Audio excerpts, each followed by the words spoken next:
waxaa jira laba nooc oo tixraac unug ah oo ceysal ah, qaraabo iyo buuxda. Labaduba si kala duwan ayay u dhaqmaan marka lagu koobiyeeyo unugyo kale, iyada oo qayb ka ah qaacido ama shaqo.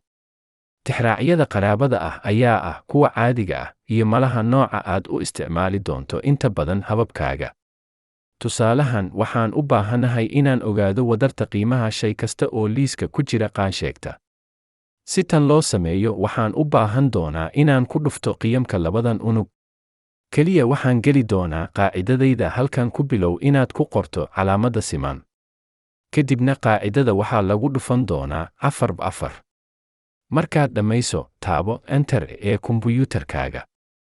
Hadda, haddii aan isticmaalo gacanta buuxinta si aan ugu koobiyo caanaha dhammaan unugyadan, waxaan 2 jeer gujin karnaa nuqul kasta oo aan aragno in tixraacyada unugga ay si toos ah isu beddeleen. Marka waxaannu haynaa 5, 6, 7 iyo wixii la mid ah. Taasi waa sababta oo ah kuwani waa tixraacyo qaraabo ah. Si kale haddii loo dhigo, marka ceysal uu eego qaacidadayada asalka ah, waxa ay dhab ahaantii aragto waa meesha unugyada marka loo eego goobta caanaha. Taas macnaheedu waa kiiskan waxay eegaysaa 2 unug ee bidixda ee goobtayada hadda, iyo kuwa kaliya waxay ku dhacaan 4 iyo 4. Nuqul kasta waxaa kale oo uu eegayaa 2 unug ee bidix ee qaacidada. Farsamadani waa mid faa'iido leh, sababtoo ah waxay la macno tahay inaan koobi karno qaacidada sida aan halkan ku samaynay. Tixraacyada unugyaduna way la socon doonaan. Tixraacyadu xitaa maaha inay noqdaan isku saf, waxay ku yaaliin meel kasta oo xaashida ah. Waxaa jiri kara wakhtiyo aadan rabin in tixraaca unugga isbeddelaan. Qaado nooca qaansheegta. Waxaan ku daray tiir aan ku taxnayn karno canshuurta iibka shay kasta. Waa inaan awood u leenahay inaan galno qaacidadayada halkan. Dabadeed ku koobiye liiska intiisa kale. Si aan u bilaabo, waxa aan geli doonaa 4 oo lagu dhufto 4 oo dhexda ah. Kadib waxaan ku dhufan doonaa unugga E2, kaas oo ka kooban heerka canshuurtayaga 7.5 oo la mid ah eber 7.5. Marka xigta, waxaan isticmaali doonaa gacanta buuxinta si aan ugu koobiyo caanaha inta ka hartay unugyadan, laakiin sug, taasi sax uma eka.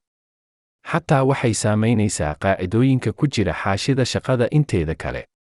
Nuqulka koowaad ee qaacidadeennu waa sax sababtoo ah waxay ku dhufatay E2 oo ka kooban heerka cashuurtayada.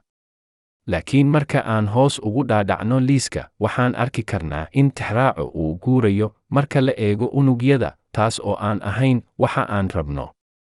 Waxaan rabnaa inay ku sii jirto baraf E2 nuqul kasta oo ka mid ah caanaha. Taasna waxaan u baahan doonaa inaan isticmaalno tixraac dhammaystiran. Tixraacyada saxda ah waxay leeyihiin calaamad dollar ah oo la dhigo tiirka, safafka, ama labadaba si ay uga ilaaliyaan inay beddelaan marka aad nuqul ka samaysan karto unug kale.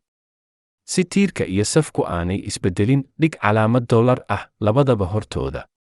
Si safka kaliya looga ilaaliyo inuu isbeddelo, dhig calaamad dollar safka hortiisa.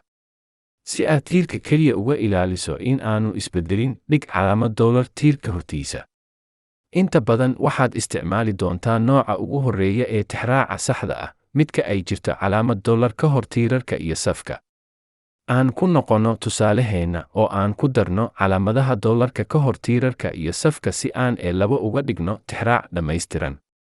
Hadda, haddii aan koobiyeyno qaacidada liiskan inteeda kale, khaladaadku way baxayaan, waxaanan ku harnay canshuurta iibka saxda ah ee shay kasta.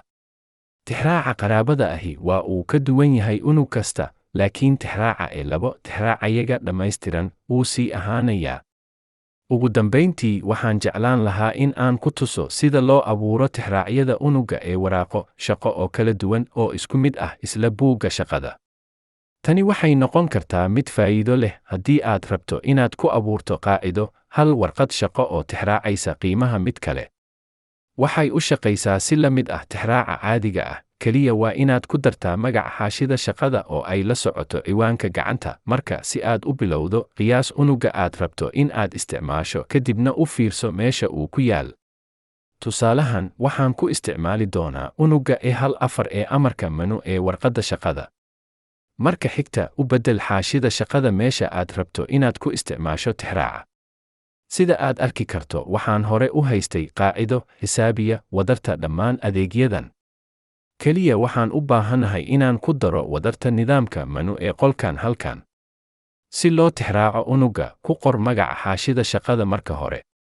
Dabadeed, dhibic qaylo ah, iyo ugu dambayntii, ciwaanka unugga.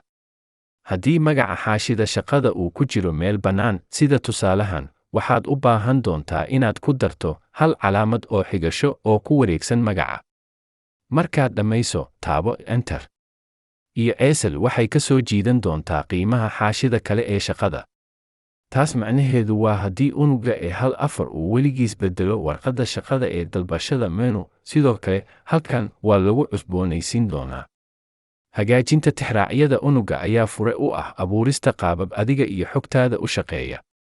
Hadda waxaad taqaanaa sida loo isticmaalo tixraacyo qaraabo ah, tixraacyo dhammaystiran, iyo tixraacyo waraaqo shaqo oo badan.